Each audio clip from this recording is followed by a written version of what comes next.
إن الحمد لله نحمده ونستعينه ونستغفره ونعوذ بالله من شرور أنفسنا ومن سيئات أعمالنا من يهد الله فلا مضل له ومن يضلل فلا هادي له وأشهد أن لا إله إلا الله وحده لا شريك له وأشهد أن محمدا عبده ورسوله أما بعد فإن خير الحديث كتاب الله وخير الهدي هدي محمد صلى الله عليه وسلم وشر الأمور محدثاتها وكل محدثات بدعة وكل بدعة ضلالة وكل ضلالة في النار.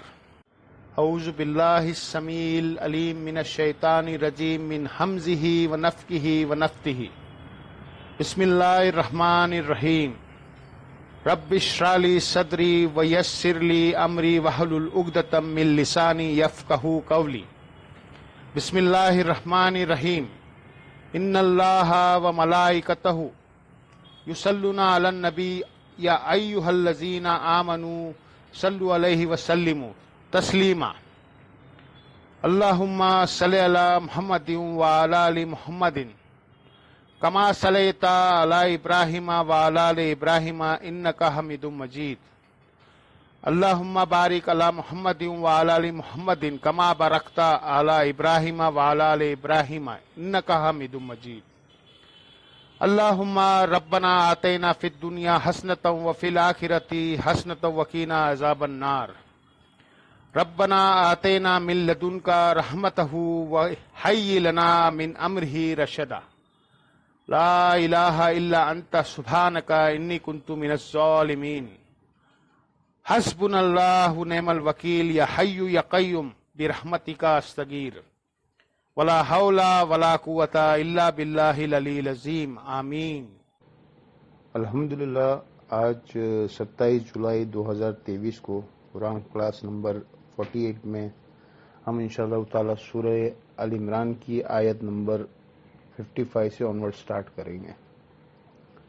اعوذ باللہ من الشیطان الرجیم. بسم اللہ الرحمن الرحیم. اذ قال اللہ عیسیٰ، وہ وقت یاد کرو جب اللہ تعالیٰ نے عیسیٰ ابن مریم سے فرمایا، انی متورافیعو کا الیہ، کہ بے شک میں تمہیں توفی کرنے والا ہوں اور اٹھانے والا ہوں اپنی طرف. اب یہ بہت ہی اہم ترین پورشن ہے عیسیٰ علیہ السلام کے حوالے سے، جس کو قادیانیوں نے مس یوز کیا ہے، اور بعض ماڈرن اسکالرس نے بھی اس کے منہ میں اپنا لقمہ ڈالنے کی کوشش کی ہے، اور وہ اس کا ترجمہ یوں کرتے ہیں کہ اے عیسیٰ، وہ وقت یاد کرو کہ جب ہم نے تمہیں سے فرمایا تھا کہ بے شک میں تمہیں موت دینے والا ہوں اور اپنی طرف اٹھانے والا ہوں. قرآن حکیم میں جب کبھی بھی کسی کی موت کے حوالے سے ڈسکشن ہوئی ہے، اس میں کوئی شک نہیں ہے یہ لفظ توفی کا اس کے لیے بھی استعمال ہوتا ہے. ہم جب جنازے کی دعا مانگتے ہیں، جامعہ ترمذی میں، سنن ابن داؤد میں ہے، سنن ابن ماجہ میں بھی ہے کہ اگر مجھے موت دینا تو ایمان کی حالت میں دینا. عربی زبان میں توفی کا جو استعمال ہے وہ اس موت کے لیے بھی ہوتا ہے جو ہم عموماً موت سمجھتے. زُيِّنَ لِلنَّاسِ حُبُّ الشَّهَوَاتِ مِنَ النِّسَاءِ، آراستہ کر دی گئی ہے لوگوں کے لیے خواہشات کی محبت عورتوں میں. اور پھر آنورڈ 5 مزید چیزیں اللہ تعالیٰ نے گنوائی ہے، لیکن ٹاپ آف دا لسٹ ہے وہ عورت کی آزمائش ہے. عربی میں ہم اسے کہتے ہیں فتنہ. اس کا میننگ ہوتا ہے ٹیسٹ، آزمائش، جس کے ذریعے اللہ تعالیٰ آزماتا ہے. تو آپ دیکھ لیں یہ 6 چیزیں جو اللہ تعالیٰ نے سورہ آل عمران کی آیت نمبر 14 میں گنوائی ہے، اس میں پہلے نمبر پر عورت کے فتنے کا، اس کی آزمائش کا ذکر کیا ہے. پھر اس کے بعد بیٹا، سونا چاندی، جو جوڑے ہوئے خزانے ہیں، یعنی آج کے ماڈرن فارم میں کرنسی. اس کے بعد نشان لگے ہوئے گھوڑے، ماڈرن فارم میں مہنگی مہنگی گاڑیاں. اس کے بعد چوپائے اور کھیتی. آج کے آپ پلاٹس پکڑ لے ماڈرن فارم میں، چاہے وہ ذریعہ راضی ہو یا دوسری ہو. تو یہ 6 چیزیں گنوائی ہے. ان میں ٹاپ آف دا لسٹ اللہ تعالیٰ نے عورت کا ذکر کیا ہے. اس میں کوئی شک نہیں ہے کہ عورت کی جو آزمائش ہے یہ اس دنیا کی بڑی آزمائشوں میں سے ایک آزمائش ہے.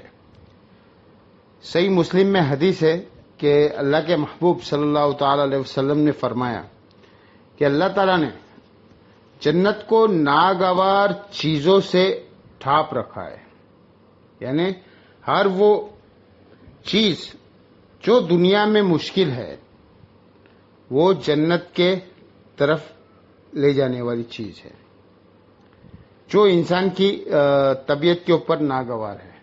ظاہر ہے نمازوں کی مشقت، روزوں کی مشقت، حلال اور حرام میں فرق کرنے کی مشقت، آنکھوں کی حفاظت کرنے کی مشقت، پیٹ کی حفاظت کرنے کی مشقت، ہاتھوں کی حفاظت کرنے کی مشقت، زبان کی حفاظت کرنے کی مشقت، یہ تمام ناگوار چیزیں ہیں.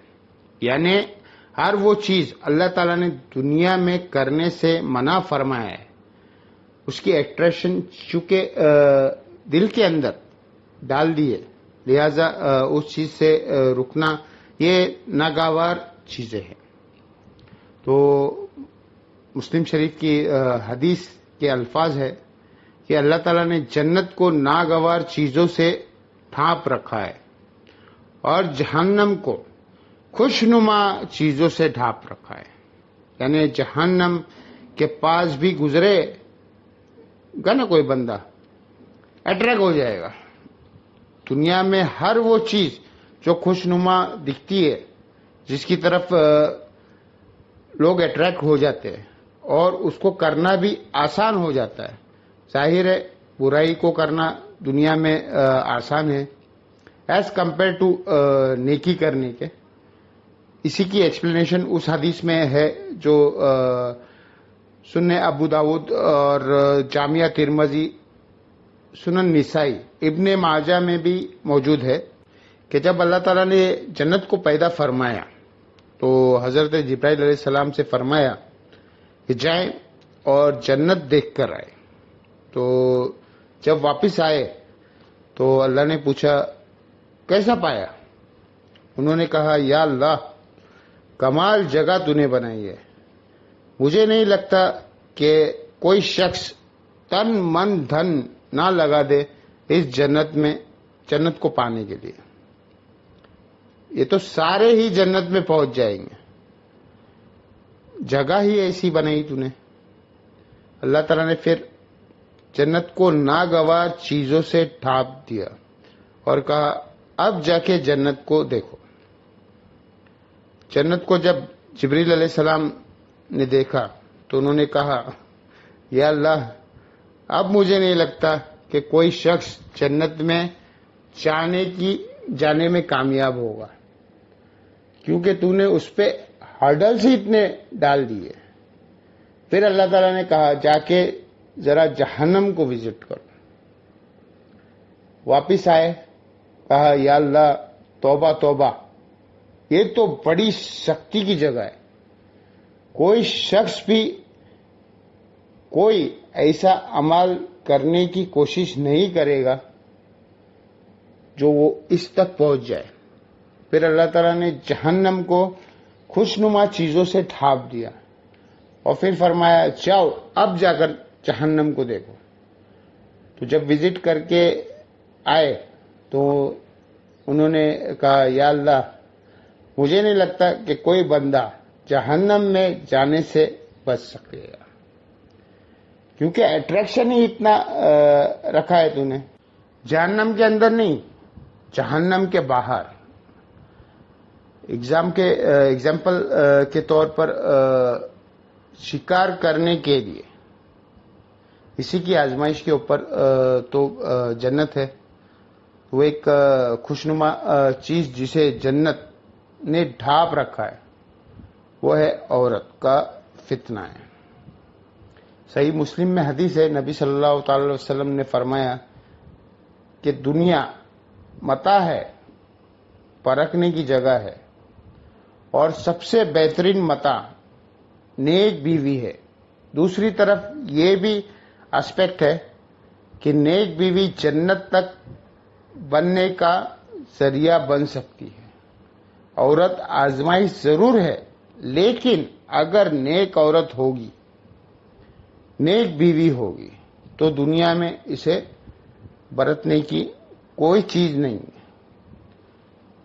دنیا میں بھی نفع اور آخرت میں بھی نفع، جنت میں جانے کا نفع.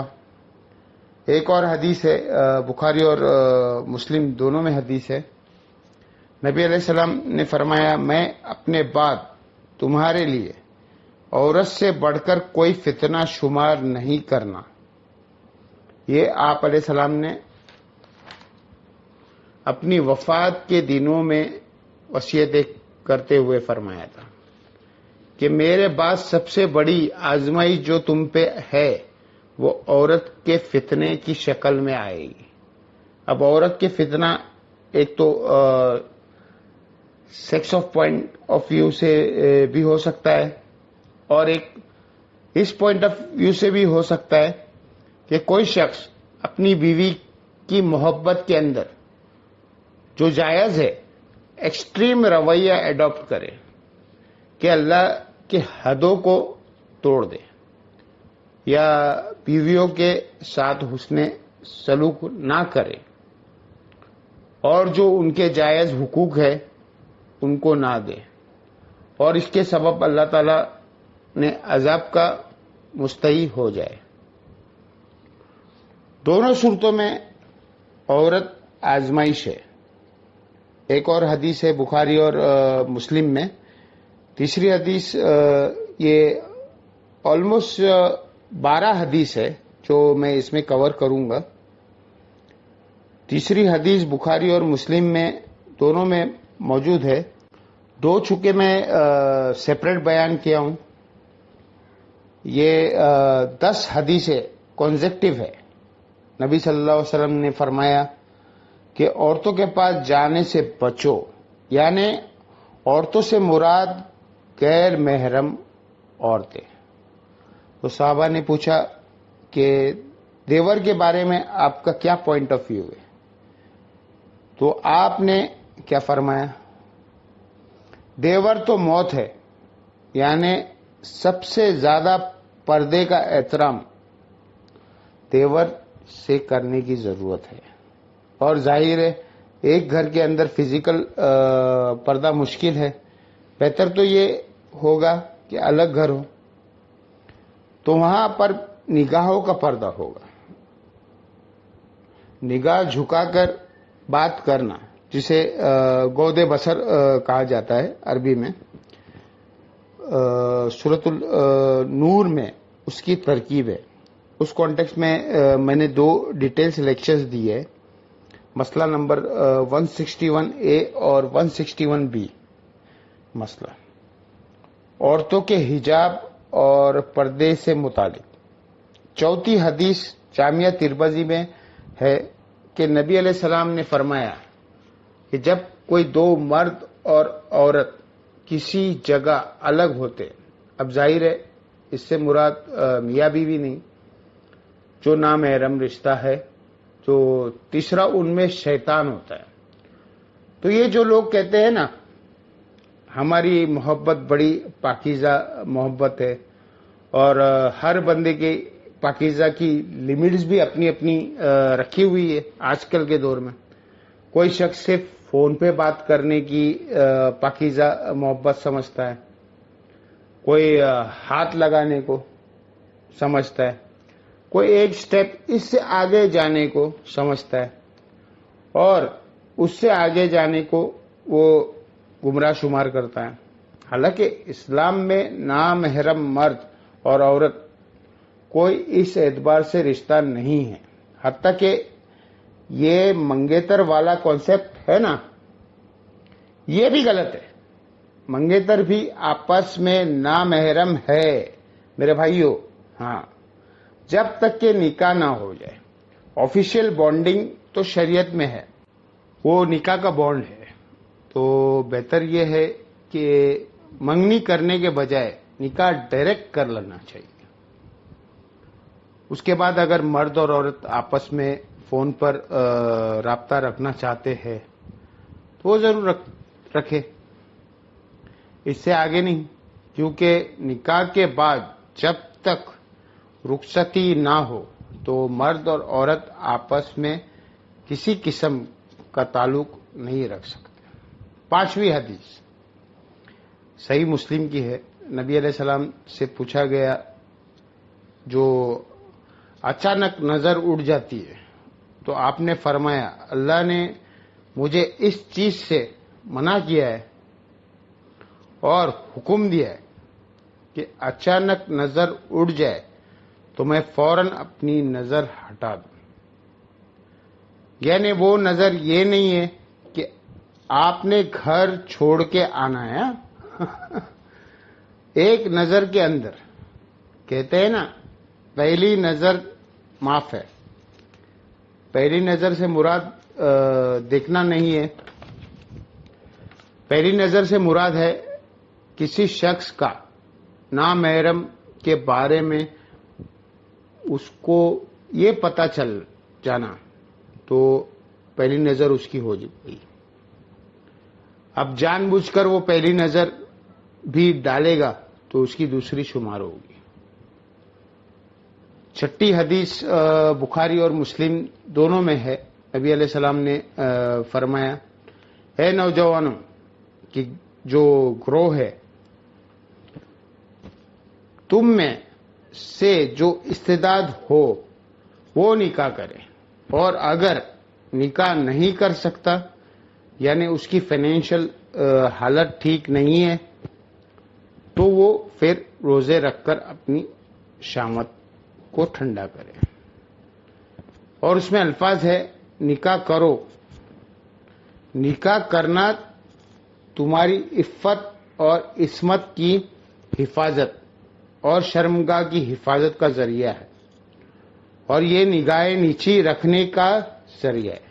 اب یہ بھی ایک حقیقت ہے کہ ہماری سوسائٹیز میں نکاح کی سیریمنی اور شادی کی سیریمنی اتنی مشکل کر دی گئی ہے کہ جو لوگ فائنینشلی افورڈ بھی کر رہے ہوتے ہیں پھر بھی حالات اور واقعات ان کے لیے ایسے نہیں بن پاتے کہ وہ شادی کر لیں.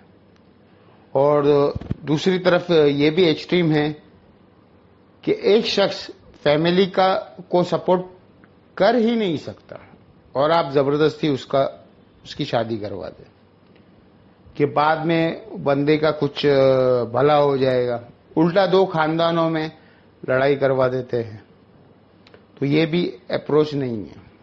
اور اس حدیث میں جو استطاعت ہے اس سے مراد وہ اس کی سیکشول استطاعت نہیں بلکہ فائنینشلی استطاعت کا ذکر ہے کہ فائنینشلی اگر وہ استطاعت رکھتا ہے تو وہ نکاح کرے گا. اس پہ اکثر وہ مشہور کیا ہے.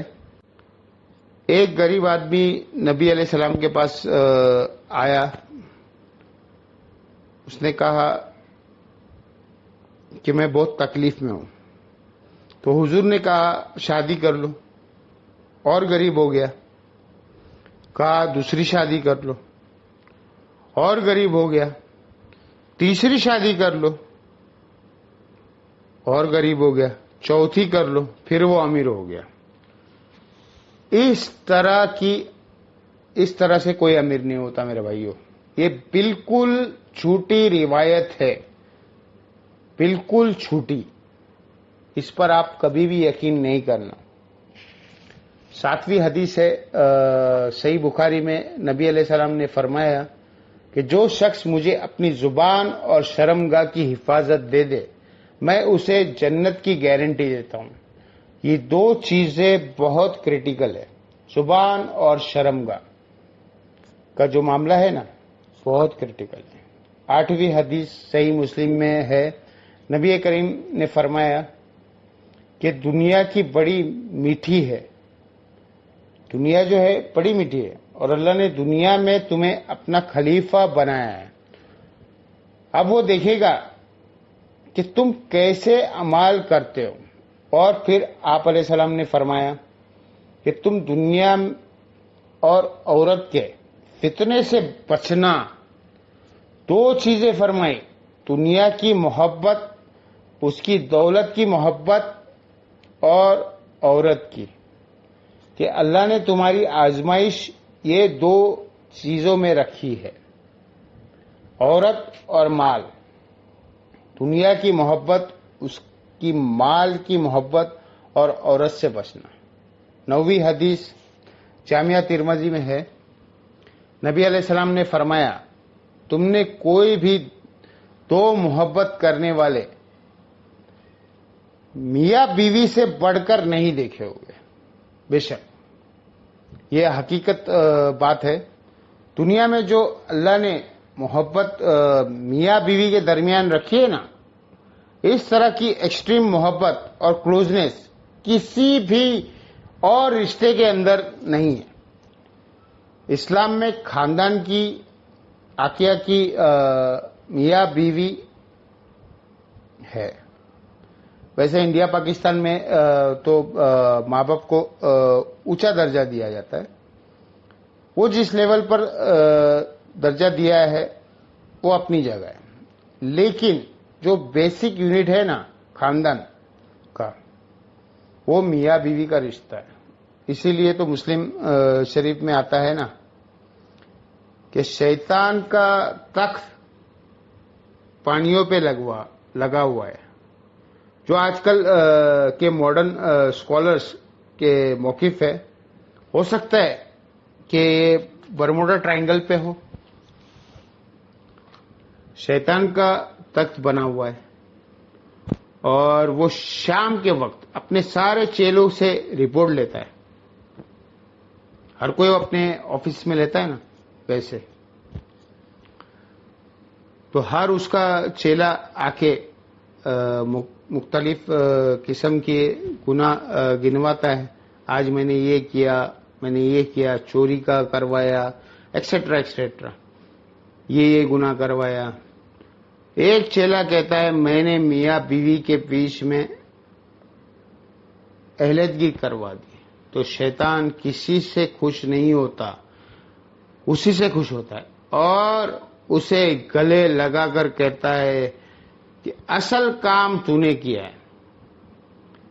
کیونکہ میاں بیوی کے درمیان جدائی ہو گئی تو اولاد تو ایسی ہی ہو گئی. معاشرے کے لیے ناسور بن گئی اولاد بھی. بعض اوقات ایسی عورتیں بھی یا مرد بھی اگر دوبارہ اس کا پیچ اپ نہ ہو جائے. 10ویں حدیث صحیح مسلم میں ہے نبی علیہ السلام نے فرمایا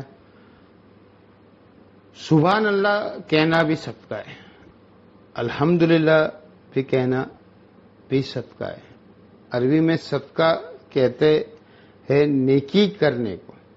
اللہ اکبر کہنا بھی صدقہ ہے, لا الہ الا اللہ کہنا بھی صدقہ ہے, اور راستے سے تکلیف دینے والی چیز کو ہٹانا بھی صدقہ ہے.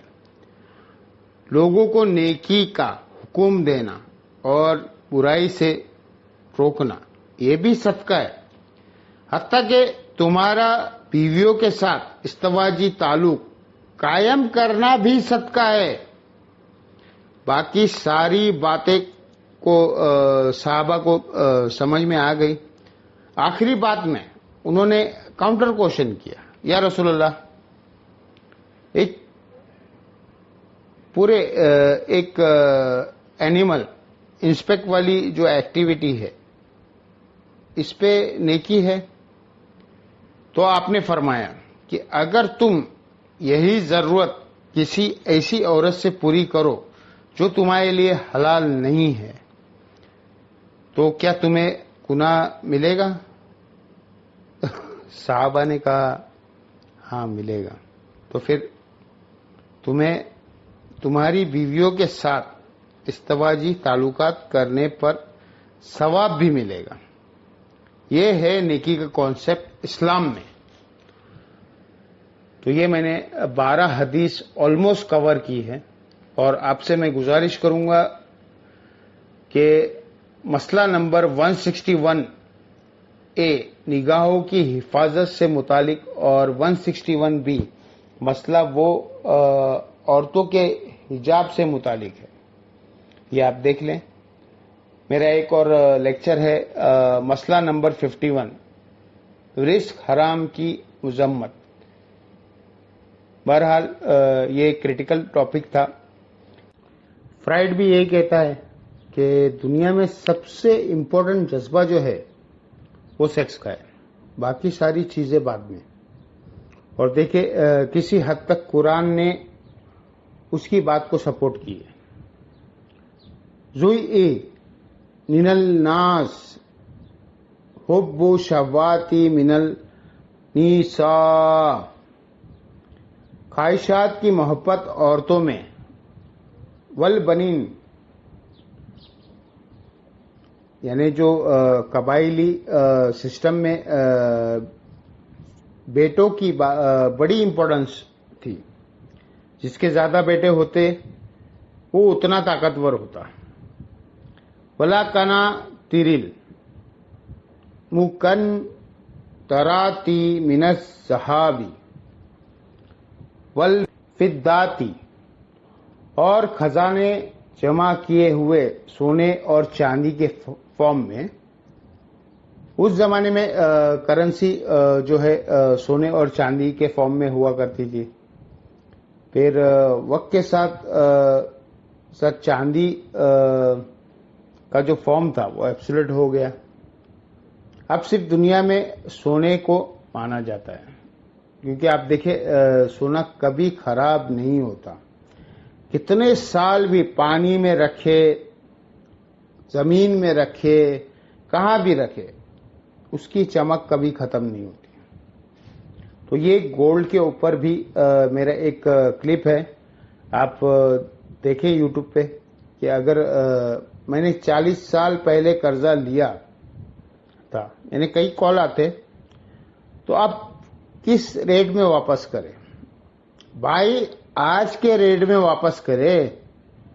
وہ آپ کی کلپ دیکھ لیں. والخیل مسومہ، اور گھوڑے نشان لگائے ہوئے. اگلے زمانے میں گھوڑے ایک بہترین سواری ہوا کرتی تھی، نشان لگائے ہوئے. والانعام، اور چوپائے. والحرث، اور کھیتی.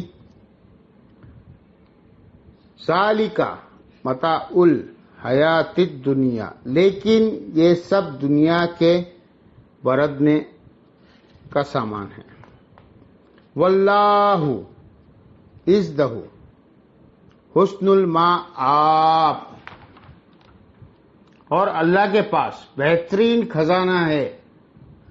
اللہ نے کہا ہے یہ چیزیں حرام نہیں ہیں، یہ برتنے کی چیزیں، برتنے کی چیزیں ہے. اس کو آپ مثال سے سمجھے. سفر کرنے کے لیے بحری جہاز یا کشتی چلنے کے لیے پانی برتنے کی جگہ ہے. برتنے کا مطلب کیا ہے کہ وہ کشتی پانی کے اوپر ہی چلے گی. یہ مجبوری ہے. زمین پہ تو چل نہیں سکتی، ٹائر تو نہیں ہے، نہ آسمان میں چل سکتی ہے. لیکن اگر وہ کشتی پانی کے اندر داخل ہو گئی تو پھر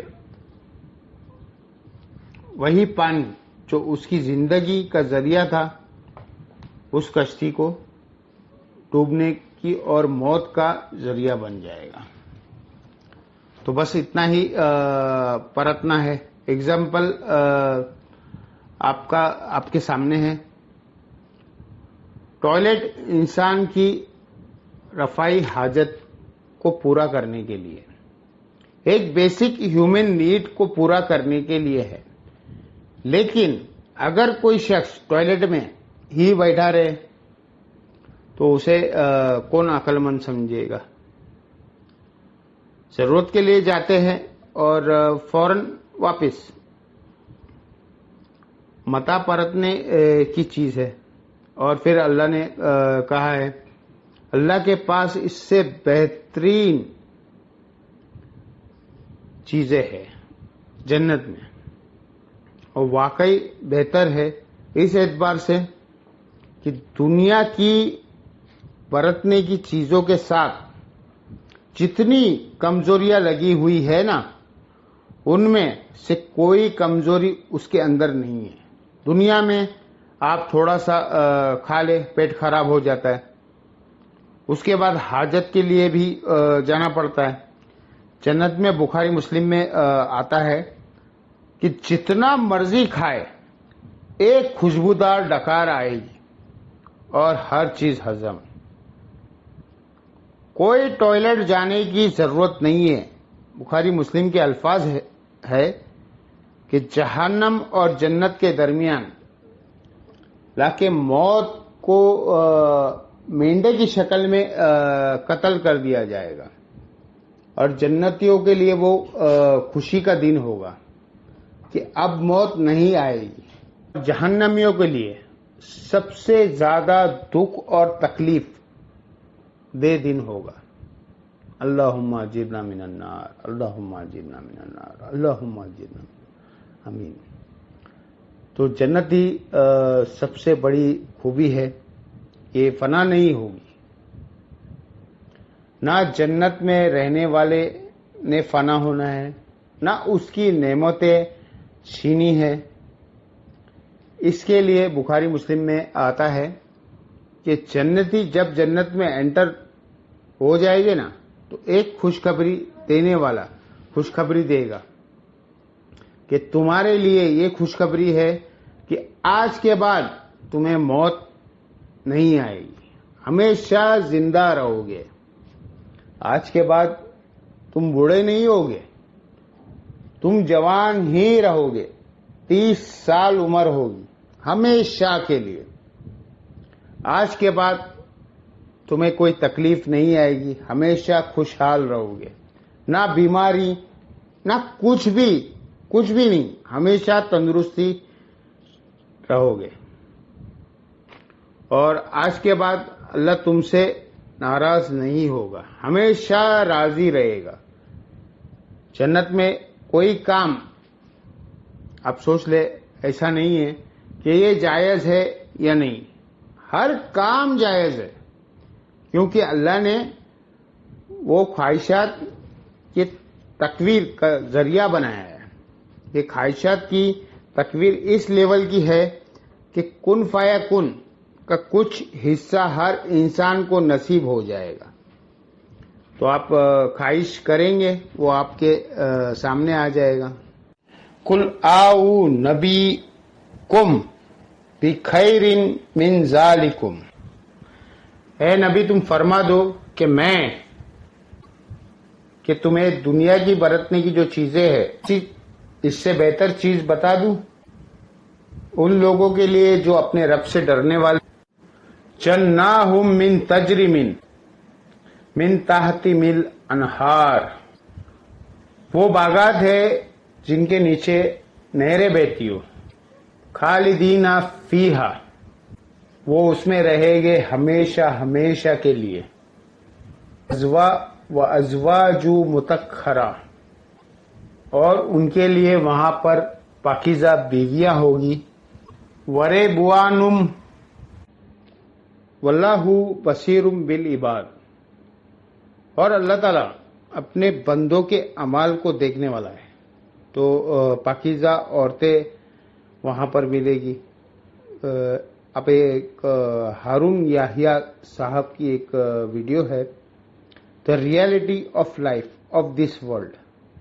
ایک ڈاکیومنٹری ہے، اردو میں بھی ہے، دنیا کی زندگی کی حقیقت، تعاون ہونے کی کئی چیزوں کے بارے میں بتایا گیا ہے. مثال دیکھیں فزیکلی ویڈیوز کے ذریعے، تو یہ حقیقت ہے. دنیا میں ہر ایک چیز کو زوال آتا ہے. انہوں نے اپنے ویڈیو میں ایک ایپل کو کئی دنوں تک کے رکھا ہے، اس کا کیا حال ہوتا ہے وہ دکھایا گیا ہے. تو میرے بھائی، آخرت میں کسی چیز کو زوال نہیں ہے. عیب جس چیز کا نام ہے نا، آخرت کسی کی نعمت میں نہیں ہے. انسان کا سب سے بڑا عیب کیا ہے؟ موت. اگر میں مروں نا، مجھے کوئی تکلیف نہ آئے، میں بوڑھا نہ ہوں، مجھے پریشانی نہ آئے، تو اللہ تعالیٰ نے میری ضرورت ہی نہیں رہے گی اللہ تعالیٰ کی میرے کو. اللہ ہماری ضرورت انہی چیزوں کی وجہ سے ہے. پھر اللہ کو کس نے یاد کرنا ہے؟ اللہ کو اس چیز کا پتہ تھا. اللہ تبارک و تعالیٰ نے انسان کو چونکہ بنایا ہے، انسان کو اللہ نے بنایا ہے اس فریم آف ریفرنس سے، اس کی شاکلہ کے اندر، ان مجبوریوں کے ساتھ.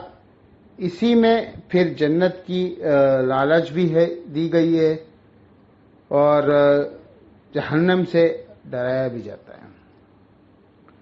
اور یہ جنت کی لالچ دینا اور جہنم سے ڈرانا، یہ اللہ کی ڈاکٹرین ہے قرآن کے اندر. اس کی توہین کرنے والا کافر ہے. ہاں، جس شخص نے اس کی توہین کیا وہ کافر ہے. جو شخص کہتا ہے نا مجھے جنت نہیں چاہیے اور نہ مجھے جہنم کا کوئی خوف ہے، میں تو اللہ کے لیے اللہ کی عبادت کرتا ہوں، تو یہ قرآن کے ڈاکٹرین کو انکار کر رہا ہے. یہ جذباتی جملے ہیں، جتنا مرضی چاہے بولے اور مزہ لے، لیکن حقیقت ایسی نہیں ہوتی ہے. اللہ تعالیٰ نے اس ساری چیزیں کے ساتھ، حالات اور واقعات کے ساتھ انسان کو یہ بات سمجھائی ہے کہ اللہ نے اپنی رحمت کو مقام جنت میں بنایا ہے اور اپنے غضب کا مقام جہنم میں بنایا ہے. انجیل کی شکل میں بنی اسرائیل کو کرسچنز کو دیا گیا. ان کا حال یہ ہے، یت اوانا کتاب اللہ. جب آپ انہیں فائنل ٹیسٹیمنٹ کی طرف بلائیں گے، یا بلایا جاتا ہے، یا اولڈ ٹیسٹیمنٹ یا نیو ٹیسٹیمنٹ، جس میں لکھا ہوا ہے پیغمبر آخر الزماں آنا ہے، اس میں لکھی ہوئی توحید کی طرف آپ ان کو بلایا جاتا ہے نا، لیحکم بینہم، کہ ان کے درمیان فیصلہ کیا جائے ان کے جھگڑوں کا. وہ ہے محکمات کے اندر اوکھارو تشابہات، اور چند ایک آیت ہے متشابہ آیت ہے. عربی لینگویج میں اس کا مطلب ہوتا ہے ملتی جلتی. یعنی دنیا میں بھی کبھی کسی کو اگر آپ کو اگزامپل دے کر سمجھانا ہوتا ہے تو ظاہر ہے 100% تو ریپلیکا اس کو بیان نہیں کر سکتے، لیکن کوشش ہوتی ہے کہ مثال بیان کر دیا جائے.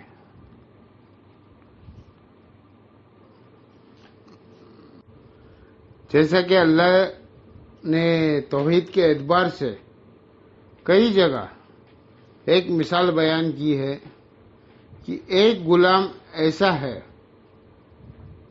جس کا مالک صرف ایک ہی ہے، اور ایک غلام ایسا ہے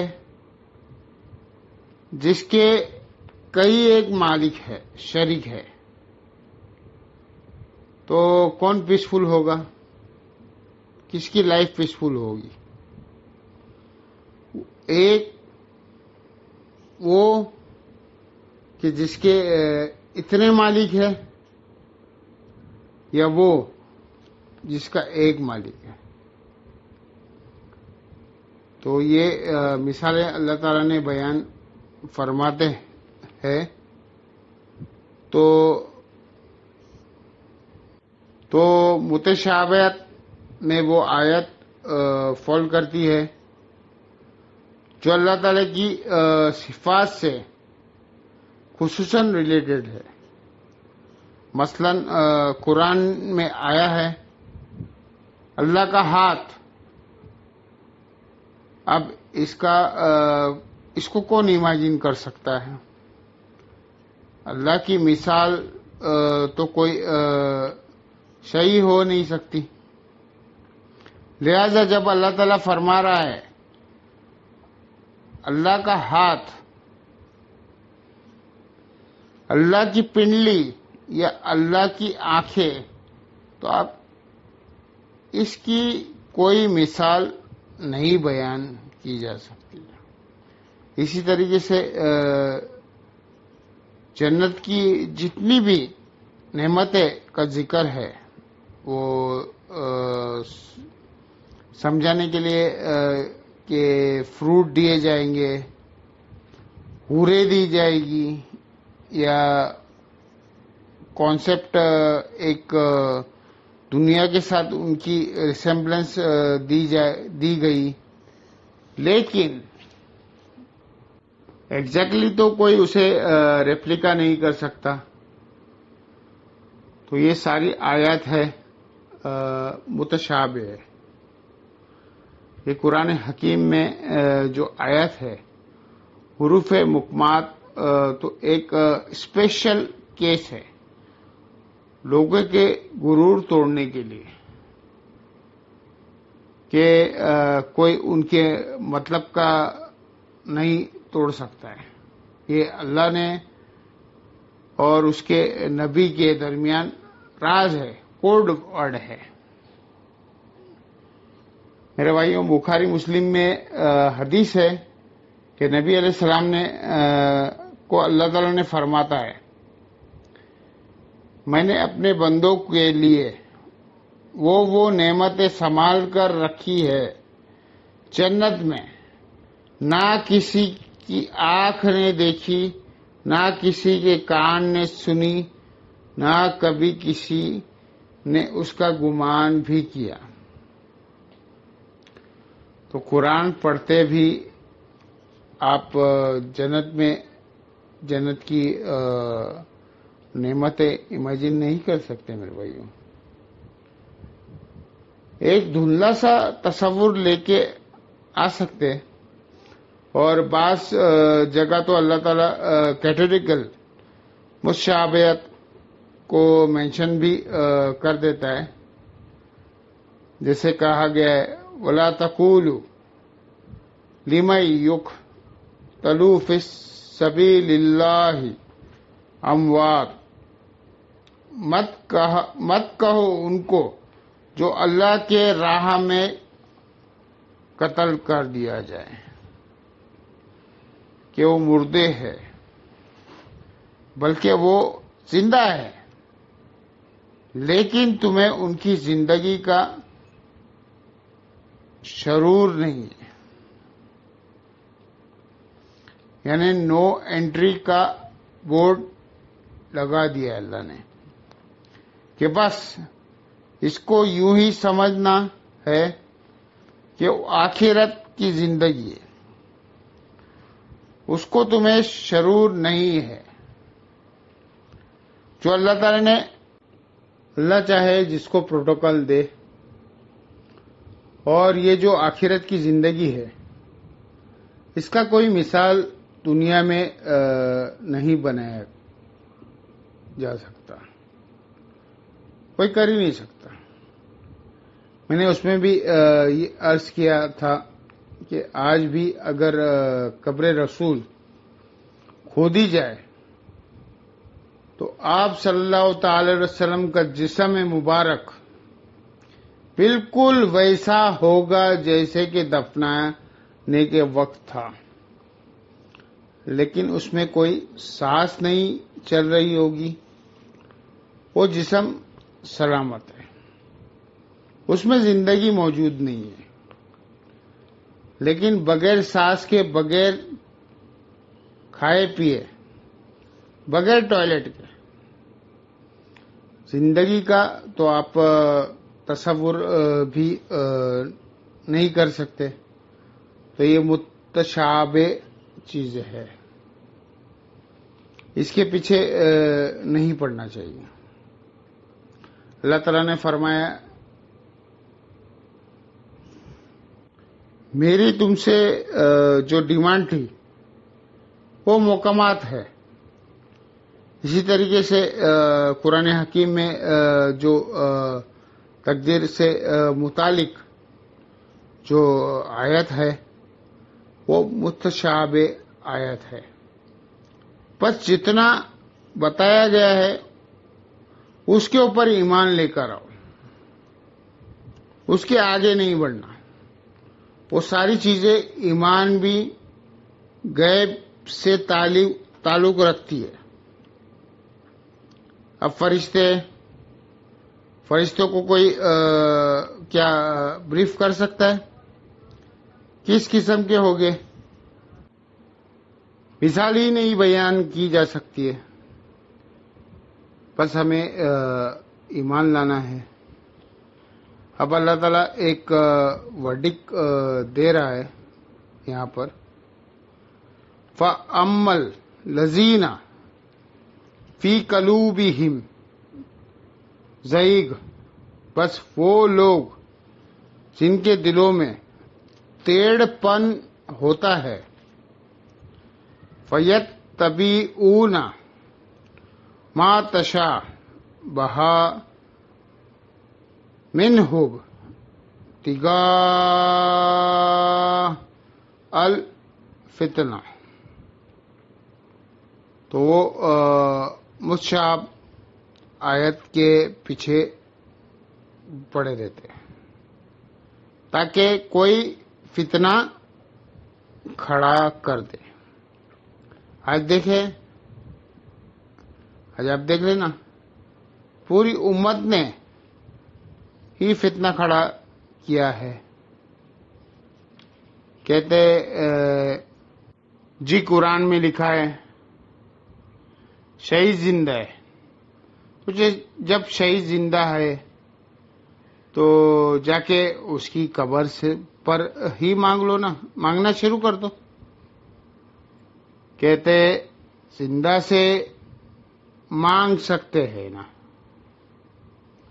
یعنی ان کی مینٹلٹی یہ بن گئی ہے بس آپ بولو اور یہ سن لے۔ تو مجھ سے ایک ایگزامپل لے لے کہ جو زندہ بندے میرے سامنے بیٹھے ہوئے، میں ان سے کہوں کہ مجھے ایک گلاس پانی پلا دو تو پلا دیں گے۔ لاؤ کون سے بابا ہے جو دفن ہے، تمہیں پانی پی کے تم ہی پانی پی کے دکھا دو۔ جو پانی کا گلاس نہیں آپ کو پکڑوا سکتے، اس کو آپ یہ شیخ عبد القادر جیلانی کہہ کے مدد کے لیے پکار رہے، اور دوسری طرف ان کا ذرا سی مثال دے کر سمجھائے نا، اگر ان کو سمجھائے گا تو فورم میں سمجھ آ جائے گا کہ بارش کون برساتا ہے، تو کہیں گے اللہ، ڈیوٹی کس کی ہے؟ فرشتوں کی.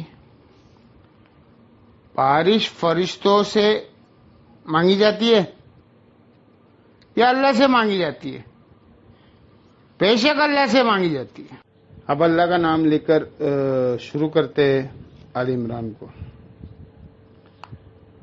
آل عمران اسے اس لیے کہا گیا ہے کہ سیدنا عمران علیہ السلام سیدنا مریم سلام اللہ کے والد تھے، یعنی حضرت عیسیٰ علیہ السلام کے نانا.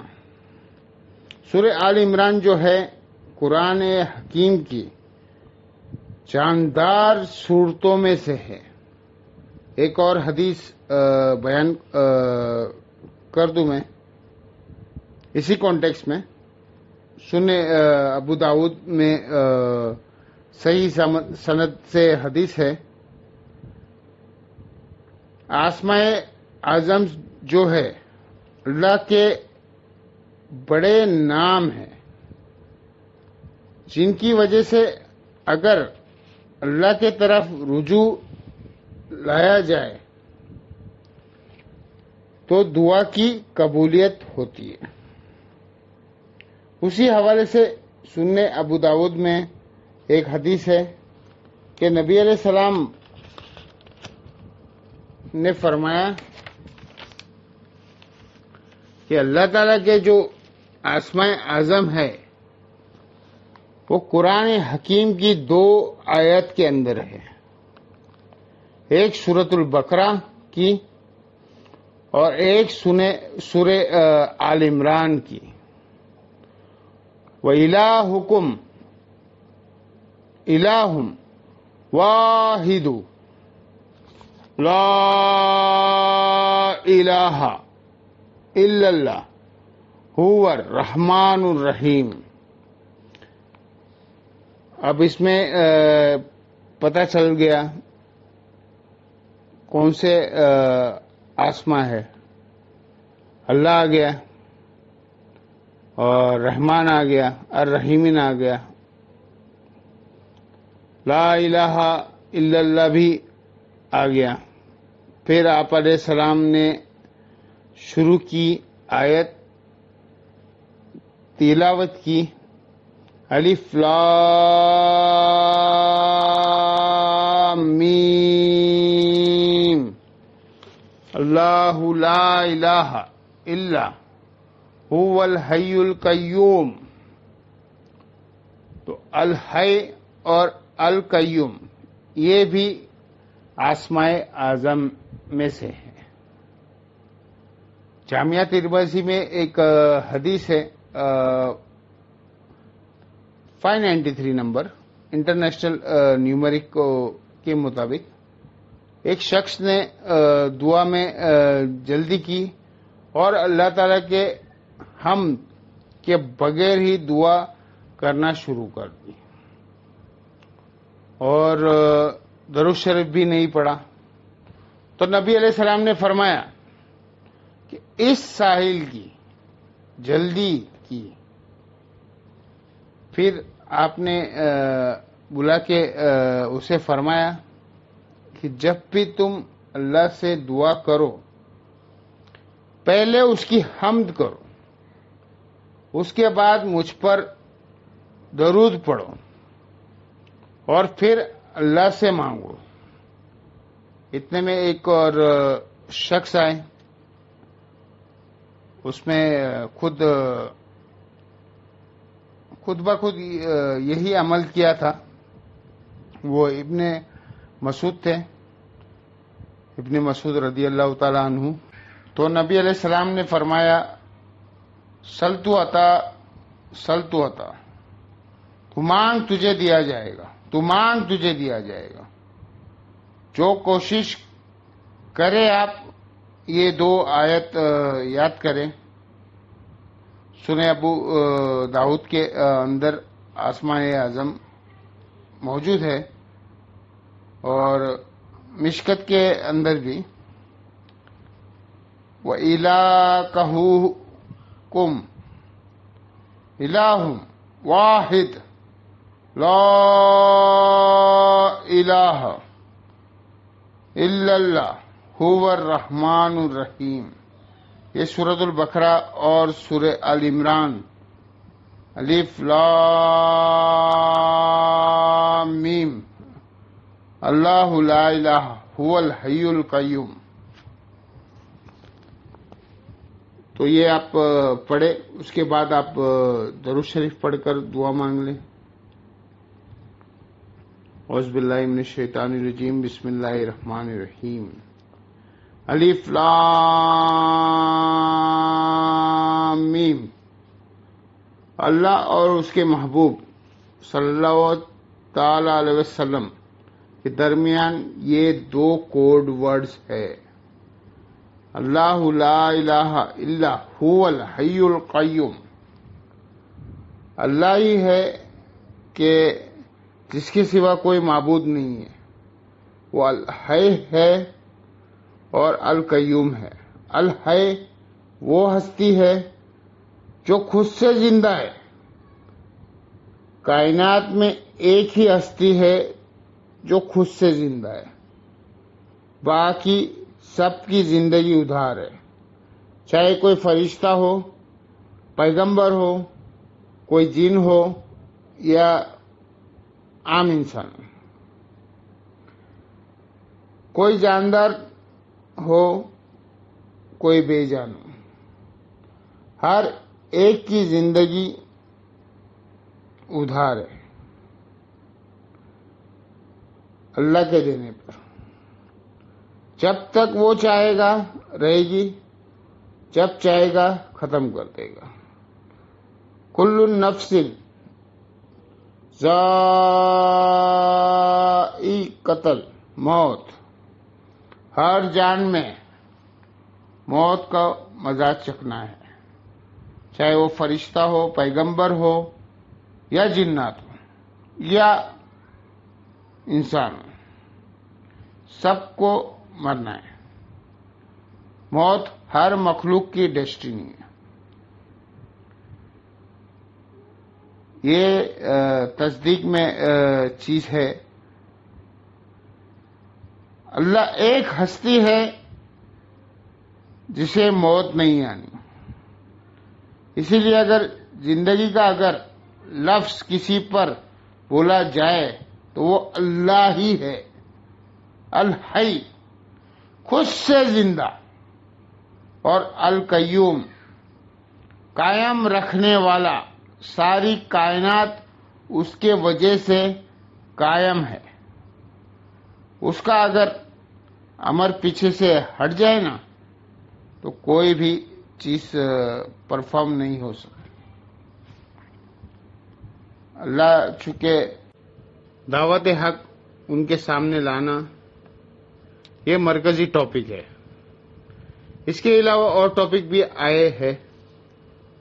غزوہ احد کی لائیو کامنٹری اس کے اندر 60 آیت کے اوپر ہے، جو مسلمانوں سے نبی علیہ السلام کی ایک نافرمانی ہوئی نبی علیہ السلام کی،